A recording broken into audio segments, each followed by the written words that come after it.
Hi, everybody. It's Laurie White from the Greater Providence Chamber of Commerce, and welcome to episode number 74 of Chamber TV. And today we are talking to the amazing and talented Jack Martin, who's the executive director of the Providence Public Library. And they have had a huge week at the library with the total rehabilitation and overhaul and reconstruction of the library space to make it the most amazing place you've ever seen for research and study and collaboration and workforce development and anything that you could think of under the sun, in addition to reading library books and checking out all kinds of multimedia visuals and the like. So it's so exciting to have Jack with us today.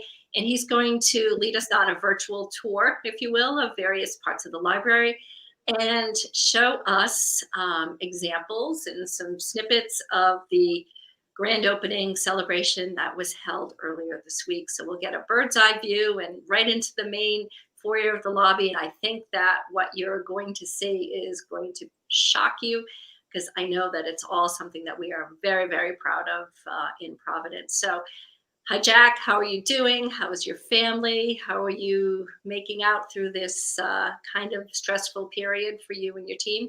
Thank you, Laurie. I'm so glad to be here. We're actually doing okay. When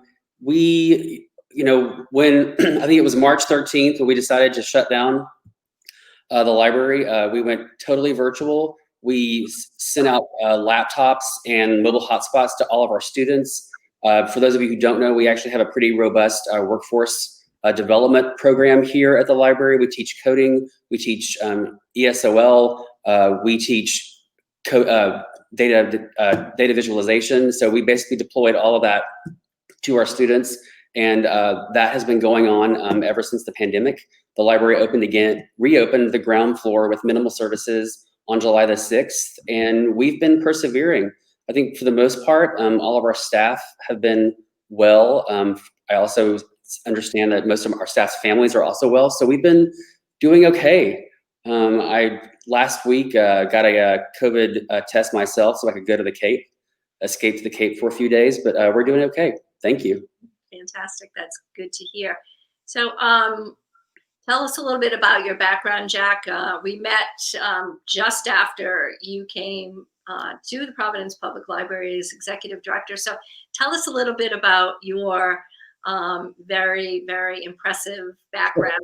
Some of this will give our viewers an opportunity to understand how it is that the library has come to life in such a meaningful way. So thank you. So when I was 13 years old, my mom volunteered me to work for my local public library in Cornelia, Georgia. And I thought, my God, I'm a big enough loser as it is already. This is just going to make it worse. But apparently I really enjoyed the work because I've been working in libraries ever since. I actually worked at the Providence Public Library back in 1999 and until 2001. And then I moved to New York City, where I got my degree. I worked my way up through the ranks of New York Public Library. And by the time I was ready to leave, I was the assistant director of public programs and lifelong learning. And basically my department oversaw about 60,000 educational programs in the Bronx, Manhattan, and Staten Island in 91 libraries. And then I was going to branch out into museums and nonprofits. And I threw my hat in for this job. And I was intrigued because it was kind of a cool mashup of a library, a public library, and a sort of local history museum or history museum. So that was what kind of coaxed me to be here. And when I got here, I was thrown headfirst into strategic planning. And we emerged from that process with a renewed sense of how public libraries can actually deliver education. We view ourselves as a free open source learning university for the public, where you can actually take courses and classes that lead to outcomes. So we have high school students who are receiving credit towards their diploma outside of the classroom when they take our classes. We have adults who are getting jobs because of our classes and are leveling up to higher level trainings. We have a partnership with Roger Williams University where both high school students and adults can get credit towards an undergraduate degree by taking our courses and classes. So that's kind of been sort of the bread and butter of where we've been headed. And I'll add one more thing, Lori. You can tell me to shut up because I've been told that I can actually talk the paint off a wall.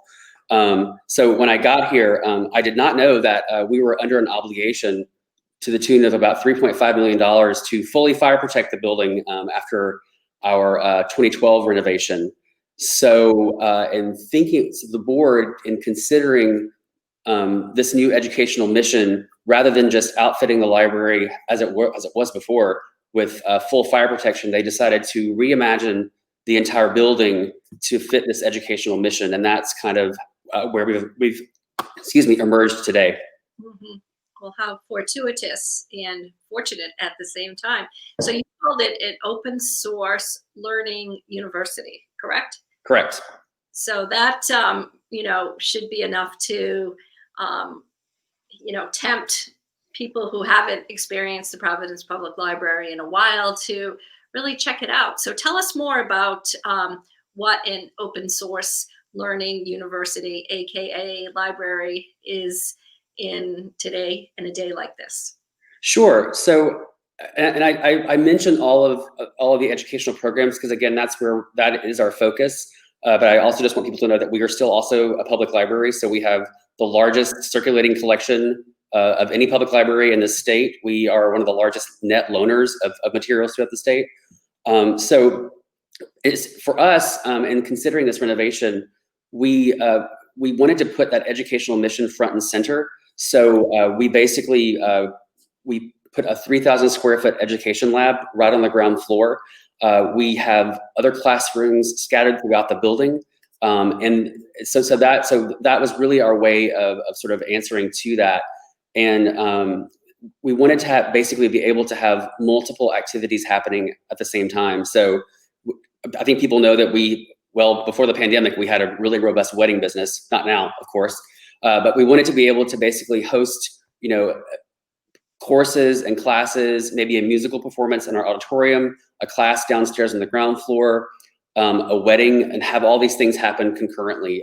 So that's we really tried to sort of amplify the amount of space and also make it more available to the public. Another really important thing, previously, before the renovation, people used to come into the library and get lost, and they would ask where the books are. So the way that we have tried to correct that is we have cut a 3-story atrium, and this is probably the most dramatic thing for those of you who were familiar with the library before that you'll see now. You'll walk in and you'll actually be able to see all the way to the 3rd floor because it's a giant grand staircase. And then we've put glass everywhere. So in spaces that were previously closets full of junk, I think we had more old Christmas trees probably than anybody other nonprofit in downtown Providence. We threw them all away, and then we opened those spaces up and we created living room spaces for people to sit and relax and read and plug in their device and study. We renovated a 255-seat auditorium. I've been told that by our engineers that we have the best sound technology and projection technology. It's comparable to the mall, to the movie theater in the mall. So that apparently is, that's actually, I'll just tell you, we had a staff Star Wars day. We all watched Star Wars and it was spectacular. We have a new children's room. We have a new teen loft. We cleaned the building for the first time since 1953. We have a new special collections suite that is museum quality with a gallery space and a reading room. So I could go on, Lori, but. Well, we have some video to share with our viewers of the grand opening, which occurred earlier this week. So let's take a look at some of what happened earlier, and we can talk about it on the other side.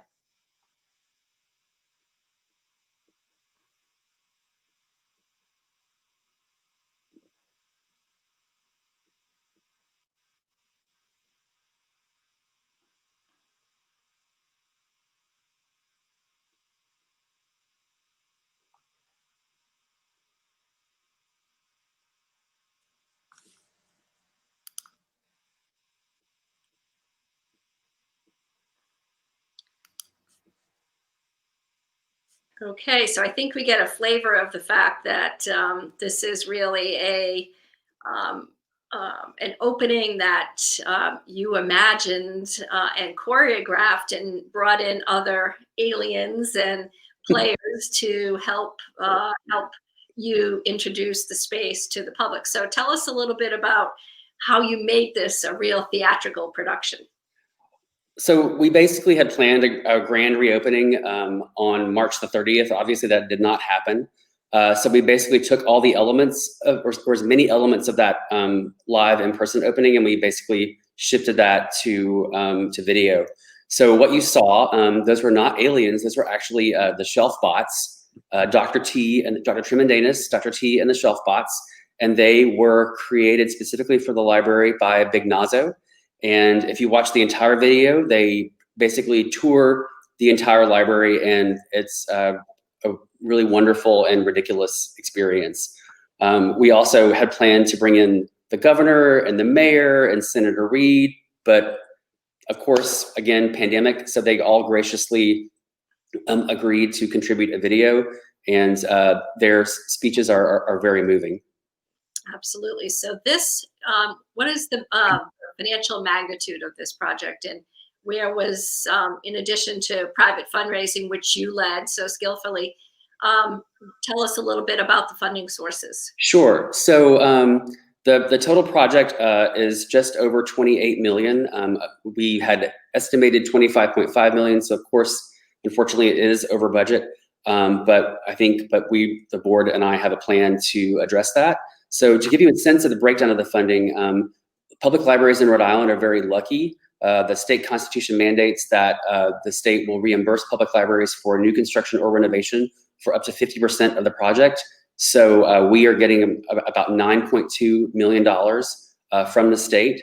The Champlain Foundation has been incredibly generous. When we met with them several years ago, they said that they wanted to make a significant investment in the building, and we have received $1,250,000 from them so far, and we have another ask in for $250,000. We received an incredible lead gift from Rosalind Sinclair of $1 million, who is, she's a library champion. She is a big fan, and she has been a supporter all along. We also worked closely with Barbara Sokoloff to receive new market tax credits because of our educational ventures.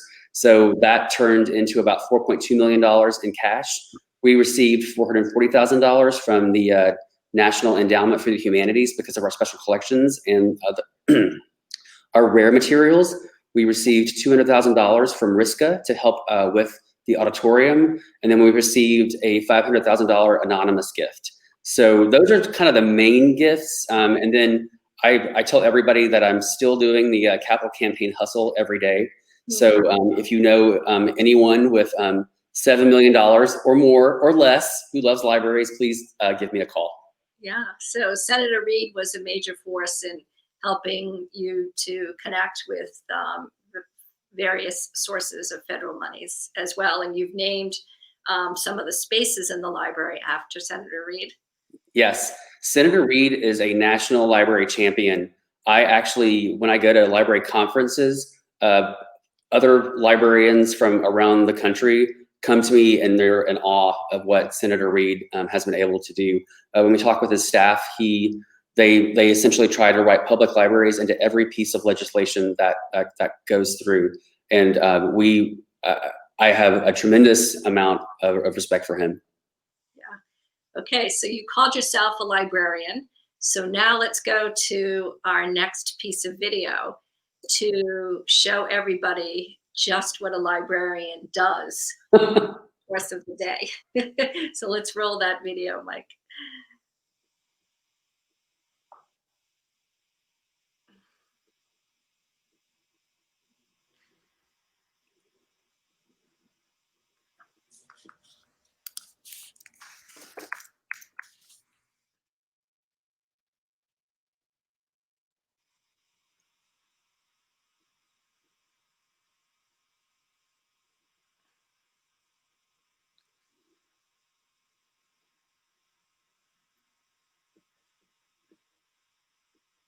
Here you go. Okay, look at that. So tell us what's happening here, Jack. So this was a spontaneous dance party with Dr. T and the shelf bots in the auditorium to basically demonstrate the lights and the sound. I told Laurie earlier that I was actually a dancer for many, many years. when I was in high school and college, and I've been taking tap dancing classes with Chiffreau Batelier here for the past 3 years. I used to be a pretty good dancer. I don't know about how I am now, but you can watch the video and judge for yourself. So today's librarian, unbelievable. So this demonstrated the capabilities of the auditorium and the theatrical abilities that you're able to, the real-time sensory that you're able to get, similar to going to some big-time performance hall. Is that correct? Right. And we're hoping that, we could use the auditorium for meetings or for, lectures. We've actually had musical productions in there. We've had bands. We've had poetry readings. So we actually think we'll be outfitted now to actually have small conferences at the library because of the auditorium and because of all the other spaces that we've basically opened up to the public. A lot of and that's sort of the planning that went into the design, we're basically putting various services together. So we had, for example, we had special collections that were literally scattered everywhere, but we basically consolidated it all into one space. The same thing with children's and with some other services. So by doing that, we basically opened up all these other spaces that can now be used by the public. Is the library officially open for business right now, given the pandemic circumstances? And what are you doing to keep your patrons safe? Sure. So we are open. We've been open since July the 6th, I think. Yeah, July the 6th. And only our ground floor is open to the public and with very basic library services. And that's in addition to all the courses and classes that I told you that we deployed online. Those courses and classes have been going on ever since. I think we have about 15 classes going on at one time. But so basically you can come into the ground floor, you can check out a book, you can ask a question, you can return a book. We have some very limited browsing. And we actually, we opened up a computer lab because we know that people are really hungry for technology or access to the internet. So we have that as well. But that's pretty much it. The rest of the library is closed off. And if you watch the entire video, you'll see that the spaces on, off the ground floor are basically meant for hanging out and studying and relaxing. And the governor has made it really clear that she doesn't want people hanging out in public spaces. So there's just kind of no, I think we have to wait until phase 4 to actually open up those spaces. But I think the public is going to be really, really excited to see them once they are fully open. Talk a little bit, if you will, about the role of today's library. And people may equate the word library with something sort of yesteryear, if you will. Sure. What are, in today's contemporary library science studying and, what you did when you were preparing, the architectural drawings and the whole strategic direction of this new open source learning university? What are some of the key drivers that would be interesting to talk about that you looked at in order to deliver product that truly would be in demand by kids and adults and the like? So give us an up-to-date view on library science. So regardless of what people might assume, I think people have very strong assumptions about what they can expect when they walk into a public library. And, there are a lot of assumptions that the internet could possibly render public libraries unnecessary. I would actually say that people are using public libraries more than ever. We actually have, throughout the pandemic, and even when we were closed, we have people camped out on our doorstep trying to catch an internet signal with their phones or with their device. There is a real hunger and there's a real gap in access to technology and information. And I think libraries are playing a major role in that. Also, public libraries, I think, are the last vestiges of anything that's free through the government. Actually, we're not a government agency, we're a private nonprofit. 89% of our funding is actually private. But other public libraries, they are municipally funded. And you can have free access to books, movies, the internet, newspapers, anything. So people really are looking for that. And then also people are looking for I think this is kind of an old term, but they're still looking for that third place, that space between work and school and home, that is safe, that is fully accessible, that they can relax in. And that, so that was also went into what we were thinking. If you had been into the library before the construction, you probably went in, you probably got lost, you probably got what you wanted as soon as you could, and then you left because it was not a pleasant place to be in. But now, or you tried to go in and plug in your phone and you had to sit on the floor because there was no, we were renovated in 1987, and the internet really wasn't a thing back then. So taking all of those things into consideration, that really sort of fueled our design. We also knew we did not previously have a room for teenagers, and then we have so many high schools just across the highway, and kids come across the highway every day, and those kids need a place to be. So we actually have a brand new teen loft as well. And then again, in thinking about technology and thinking about people's devices, we have electric outlets scattered throughout the library. We have really strong internet signals. Not only can you plug in, you can plug in with a view. We have countertops and bars just overlooking the atrium, so you can basically plug in and sit and look and see who's coming in the library. So they're just a few of the things that we were thinking of in the design, in addition to that educational mission. Is there a cafe? We actually are forging a partnership with another nonprofit to put a restaurant on the corner of Washington and Empire Street. And if you drive up Washington Street, you'll notice that there's a brand new door in the Empire building. Cool. You also, I know, feel as though the Providence Public Library must take an intentional role in workforce development too. And we have talked about that over the years as, what can the library do to help prepare the next generation of workers? So could you address that a little bit? Sure.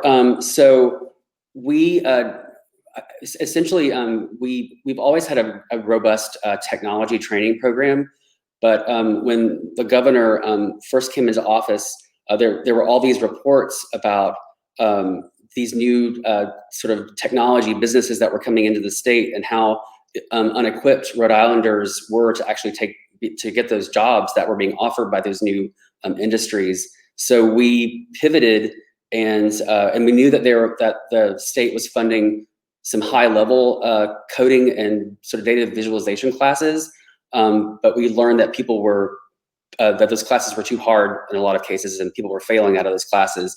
So we basically positioned ourselves to be the on-ramp for those more complex courses and classes. So we developed a program series called the Road Coders. John Gregory was the champion behind that, and also the Data Navigators, and that is a data visualization course. And we have multiple levels that you can engage in those classes. We have very basic, but then of course, once people finish those classes, they're always asking, what can we do next? And so then we have to develop the next class and the next class. And then we might have another group who wants a different version of that class. So we also developed a Road Coders class for entrepreneurs who speak Spanish. So we're constantly trying to pivot, and we're agile. So if we see a need that is out there, then we will try and address that need. And then because we have such a strong base in English as a second language, we can provide that wraparound and ESL support if we have people who need that service. But again, I would just say that we're agile, and we try to be as responsive as possible in developing these programs. Well, I can speak with firsthand knowledge, because Don Gregory and the Providence Public Library, during the period when you were closed last year, 12, 13 months ago, we at the Greater Providence Chamber of Commerce actually hosted some of those classes while your facility was reimagined. So a few of us at the Chamber took the data visualization course with Don, and it was great. There were working professionals from a lot of Rhode Island's major employers that joined us at the chamber. It was 2 to 4, I believe, 2 or 3 days a week. And I mean, I just loved it. I thought it was an amazing class. And the idea that we're able to offer this free of charge to Rhode Islanders and help Rhode Islanders advance their skills at, no matter what point in the process they were at. So a lot of these people were very senior executives, and they really wanted to learn Tableau and other data visualization programs, Excel on top of it.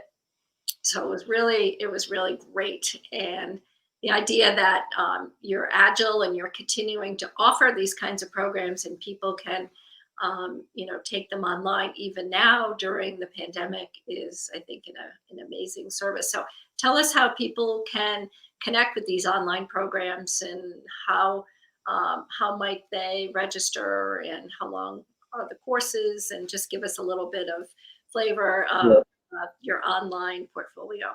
Sure. So essentially, if you go onto www.provlib.org and click on education, you'll see the complete roster of classes. And if you don't find what you're looking for, you can email me at jmartin@provlib.org, and I will connect you with whoever you need. It's interesting. Another class that we actually just piloted this summer was with, actually it's for adults and for high school students, was a Data for Good class.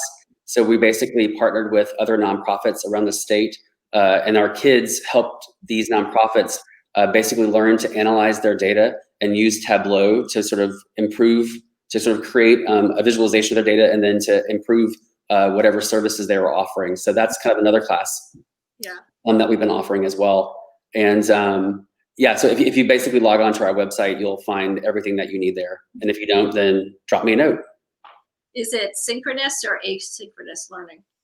I believe it's a variety. I think a lot of our classes are synchronous, but I know I was actually telling someone earlier that it's actually amazing how we've been able to sort of translate everything into the online environment. I think when the pandemic is over, these classes that are online have been so popular that we're going to actually have to keep a lot of them going, because we found that adults really appreciate being able to not have to go to a physical space.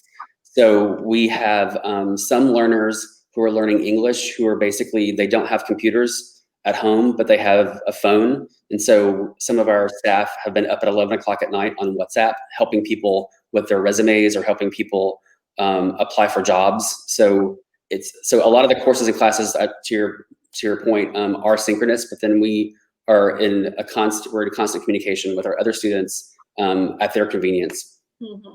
What's been the most popular virtual class this summer? I would say the data navigators for sure. Those classes fill up.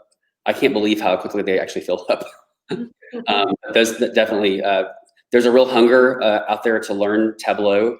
Whenever I talk to business owners, they're always, they're in awe that we actually are teaching people how to use that, because I guess it is a very complex platform, and there's a real hunger out there for it. I can vouch for that. It was have a certain proficiency in Excel before you can even begin to do the the Tableau functionality. But what's really cool, and I probably wouldn't have appreciated this if I hadn't taken the course, is all the pandemic charts that you're seeing, if no matter where you log on and just look at various media and what they're showing from a visualization purpose about where the virus is spreading, and graphs that indicate the spread, or the progression and whatnot. So I look at it with a new appreciation. I said, that's Tableau. Do you also offer Power BI, which is the Microsoft version? I believe we're beginning to, but we've been primarily focusing on Tableau because that's sort of what the demand has been. But but we are looking at that as well. What can people look forward to over the course of the next 2 months? So give us a sneak preview. Sure. So every year we have an annual programs and exhibition series that showcases our special collections. So our exhibition will be opening in October. We have not yet figured out how people are going to actually access The exhibition, we think by appointment, but it's called The King is Dead. And it's about journalism and fake news, because apparently in the 18th century, a newspaper in New England proclaimed that King George was dead. But apparently, and everybody believed it, but apparently he was not dead. So we have a whole series of programs that will be completely virtual, hosted by Christina Bevilacqua and Janaea Kizzy. And those have been really well attended. We have 70 to 100 participants every time throughout the pandemic. So that will be happening this fall. And then we'll also be having children and teen virtual programs as well around that. And then I tell everybody that if you would like a masked, socially distanced private tour of the building, I'd be happy to do that. We've been offering that to all of our partners and stakeholders, and you can just contact me by email if you'd like to do that. Fantastic. But hopefully we'll, I don't know, didn't look too good this week, I guess because we had too many students partying.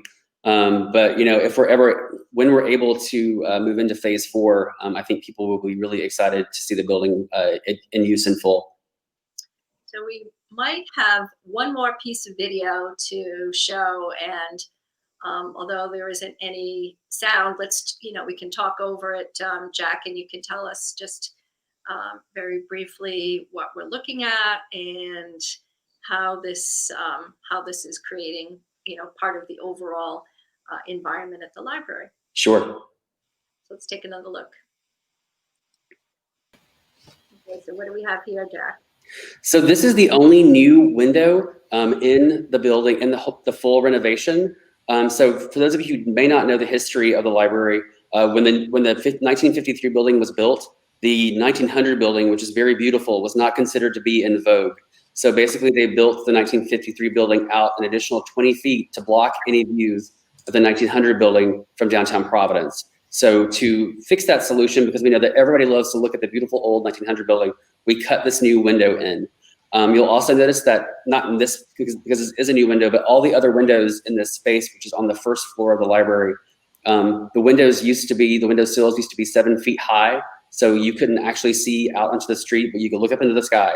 But we essentially lowered all of those window sills to about 3.5 feet. So now everybody, you can sit in those really nice benches. That's our board chair, Rob Edwards. You can sit in those benches and connect outside. There are incredible views of downtown Providence, of Trinity, of AS 220, of the Superman building. So really, again, we just wanted to open up the building as much as possible to make it connect better with the city and with the sidewalks. Yeah. And this is the Senator Jack Reid Info Commons here. People refer to the color of the walls as Jack Martin orange. I did not choose the colors, I promise, but I'm very, very excited about them.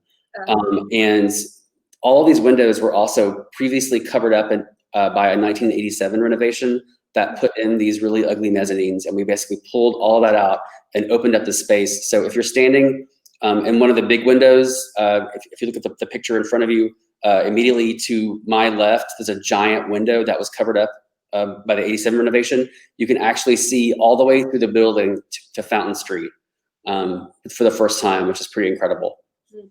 So we should point out that you did, in fact, have a wonderful partnership with the preservation community to make the building historically significant and preserving some of those architectural features that were very much symbolic of the era in which the library was built, but preserving those, but then moving forward to make the space even grander and greater. Yes. So we, like I said, we did lower the windowsills. We cleaned the building for the first time.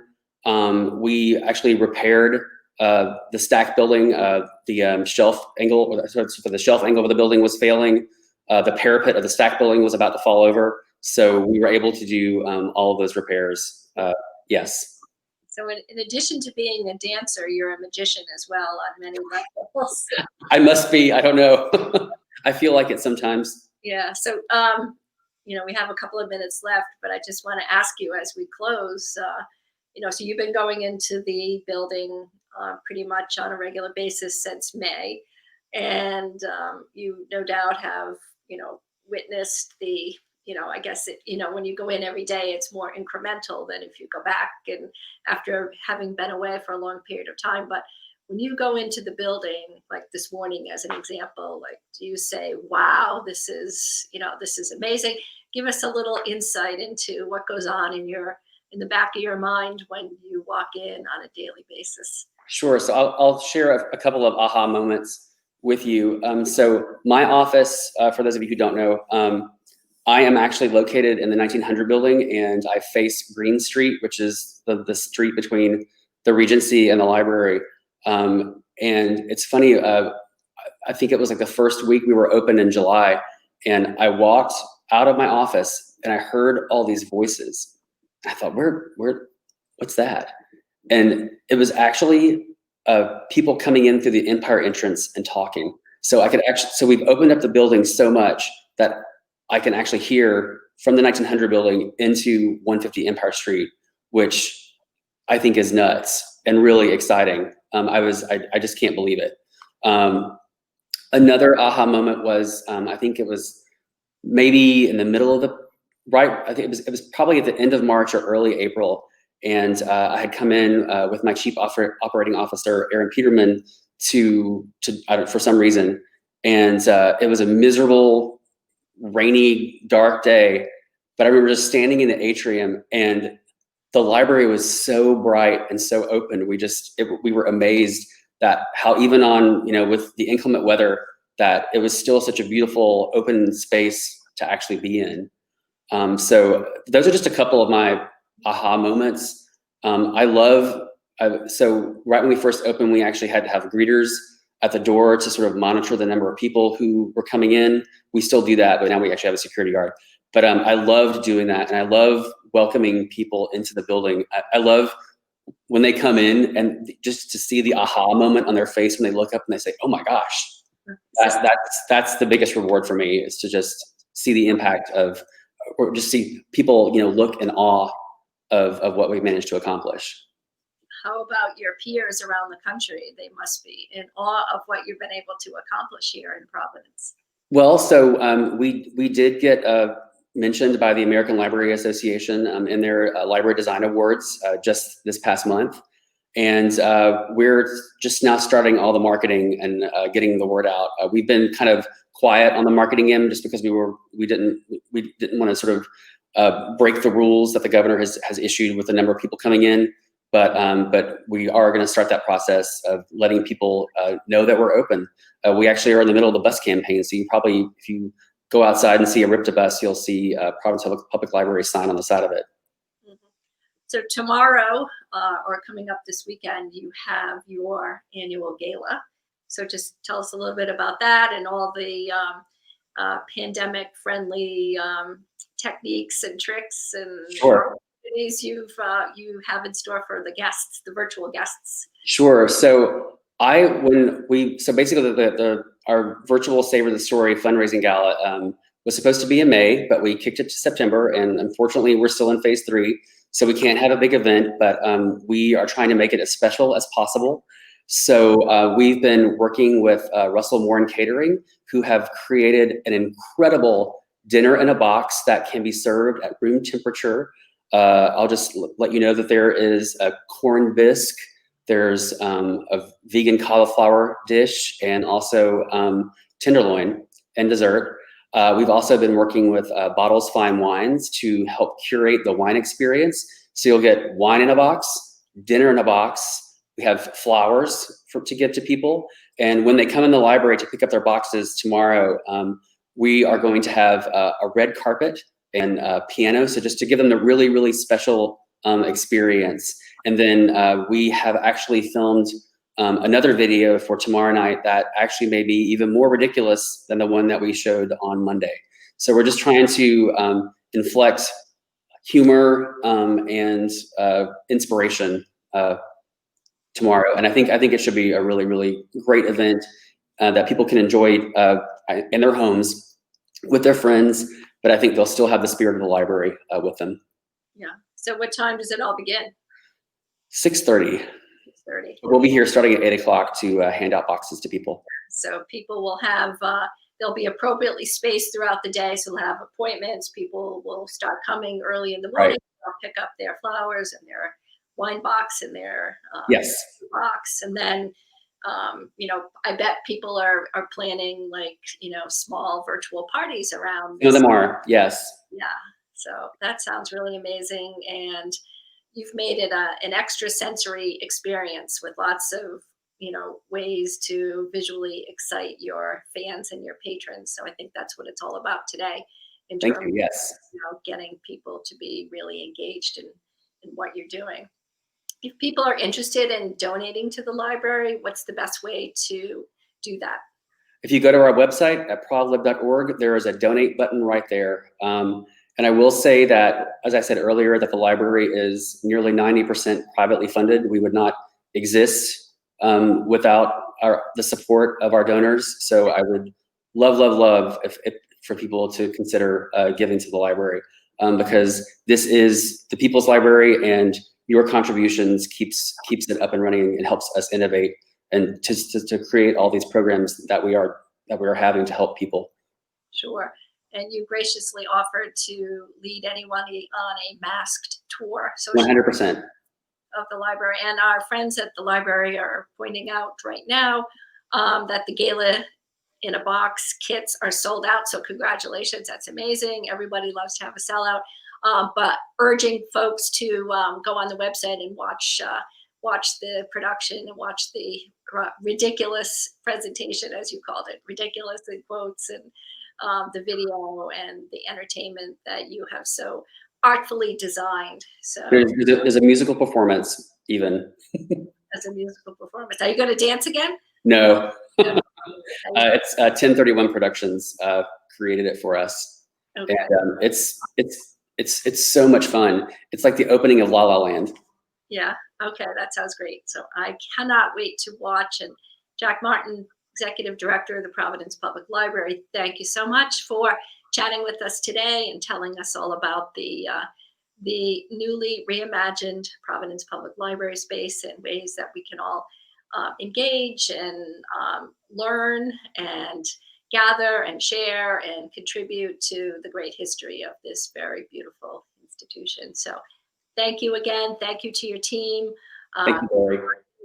The days and months ahead, as hopefully we will get to stage 4 soon and be able to gather and really celebrate all the fantastic work that you have done. So thank you, Jack. Have a wonderful day. Thank you. You too. Take care.